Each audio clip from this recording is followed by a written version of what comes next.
Hello everyone, আসসালামু আলাইকুম। Welcome back to Anshu's cooking studio. আমরা অনেকেই কিন্তু বাসায় কাচ্চি মশলা তৈরি করার ঝামেলার কারণে কাচ্চিটাকে একটু অ্যাভয়েড করে চলি। তো আমি আজকে আপনাদেরকে রাঁধুনি রেডিমিক্স মশলা দিয়ে কিভাবে খুব সহজে কাচ্চি রান্না করতে হয় সেটাই দেখাবো। তো চলুন দেখে নেওয়া যাক আমার আজকের রেসিপিটি। আমি এখানে 1 কেজি চালের জন্য 1.5 কেজি পরিমাণে গরুর মাংস নিয়েছি। এখানে আমি 3 টেবিল চামচ রসুন বাটা, 3 টেবিল চামচ আদা বাটা দিব। আমি রাইসে যেহেতু কোনো মশলা বাটা মশলা ব্যবহার করব না, এই কারণে মাংসেই সব মশলা ব্যবহার করে নিব একটু বেশি করেই। এরপরে আমি এখানে স্বাদ মতো লবণ দিয়ে দিব। তারপরে আমি এখানে 1 টেবিল চামচ মরিচের গুঁড়া নিয়েছি। আমি এখানে মরিচের গুঁড়াটা একটু অল্প ব্যবহার করব, কারণ পরবর্তীতে আমি এখানে কাঁচা মরিচ দিব। এরপরে আমি রাঁধুনি রেডিমিক্সের যে মশলার প্যাকেটটা আছে ওখান থেকে বড় প্যাকেটটা সম্পূর্ণ পরিমাণে দিয়ে দিলাম, আর হাফ কাপ বেরেস্তা দিলাম। এরপরে মশলাগুলোকে আমি ভালো করে মাখিয়ে নিব। আমি এখানে বেরেস্তা ভাজার যে তেলটা ওটাই ব্যবহার করেছি। আমি 1 কাপ পরিমাণে সয়াবিন তেল এর মধ্যে দিয়ে দিব। দিয়ে এটাকে ভালো করে হাত দিয়ে মাখিয়ে নিতে হবে।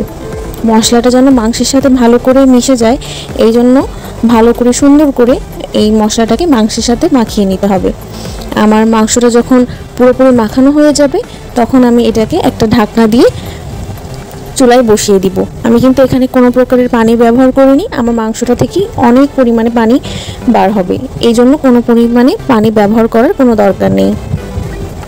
এরপরে আমি এটাকে ঢাকনা দিয়ে ঢেকে কিছুক্ষণ পরে 10টা কাঁচামরিচ ফালি করে এর মধ্যে দিয়ে দিলাম, আর 3 টেবিল চামচ পরিমাণ টমেটো সস এর মধ্যে আমি অ্যাড করে দিব। এতে করে স্বাদটা অনেক ভালো আসে। এরপরে ঢাকনা দিয়ে ঢেকে আমার মাংসটা যখন 80% সিদ্ধ হয়ে আসবে তখন আমি এখানে পরিমাণ মতো গরম পানি অ্যাড করব। এখানে কিন্তু আপনারা গরম পানি দিবেন, ঠান্ডা পানি দিবেন না। ঠান্ডা পানি দিলে মাংসটা আরও শক্ত হয়ে যাবে, আর গরম পানি দিলে তাড়াতাড়ি সিদ্ধ হয়ে আসবে। এরপরে আমি নামানোর 5 মিনিট আগে বাদাম বাটা ব্যবহার করেছি। বাদাম বাটাটা যদি আমি আগে ব্যবহার করতাম তাহলে আমার মাংসটা নিচে লেগে যেত কিংবা লেগে যাওয়ার ভয় থাকতো, এই জন্য আমি নামানোর কিছুক্ষণ আগে বাদাম বাটাটা অ্যাড করে দিলাম। দিয়ে আমি পরিমাণ মতো আমার গ্রেভি রেখে মাংসটা নামিয়ে নিলাম। এরপরে আমি একটা হাঁড়িতে বেশি করে পানি দিয়ে দিলাম, আর আমার রাঁধুনি রেডিমিক্সের আরেকটা ছোটো প্যাকেট ছিল যেখানে আমার এখানে আস্ত মশলা ছিল, ওগুলো দিয়ে দিলাম। 3 টেবিল চামচ মতো তেল আর একটা লেবুর স্লাইস এর মধ্যে চিপে দিয়ে আর পরিমাণ মতো লবণ দিয়ে আমার রাইসটাকে সেদ্ধ করে নিলাম। আমি রাইসটাকে এখানে 80% সিদ্ধ করে নিয়েছি। তো দেখুন আমার সব কিছু রেডি, এখন জাস্ট লেয়ারিং করার পালা। আমি এখানে প্রথমে মাংস দিয়েছি, তারপরে কিছু আলু ভেজে রেখেছিলাম, সেই আলুটা আমি এখানে অ্যাড করে নিব, কারণ কাচ্চি মানেই আলু। আর কাচ্চিতে যদি আলু না থাকে তাহলে কিন্তু বাসার সবার মন খুব খারাপ হয়ে যায়, এই জন্য কাচ্চিতে আলুটা আমি একটু বেশি করে দিয়েছি। আলু দেওয়ার পরে আমি এখানে আমার ওই রাইসগুলো দিয়ে দিব। রাইসগুলো দিয়ে সেমভাবে আমি আবারও মাংস দিলাম, আলু দিলাম।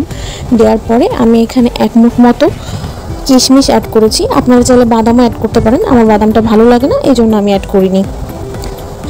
আমি এখানে কিশমিশ অ্যাড করেছি, আর হাফ কাপ মতো পেঁয়াজ বেরেস্তা উপরে ডেকোরেশনের জন্য দিয়ে দিলাম, আর একটা সুন্দর ফ্লেভার অ্যাড হবে এই জন্য দিয়েছি।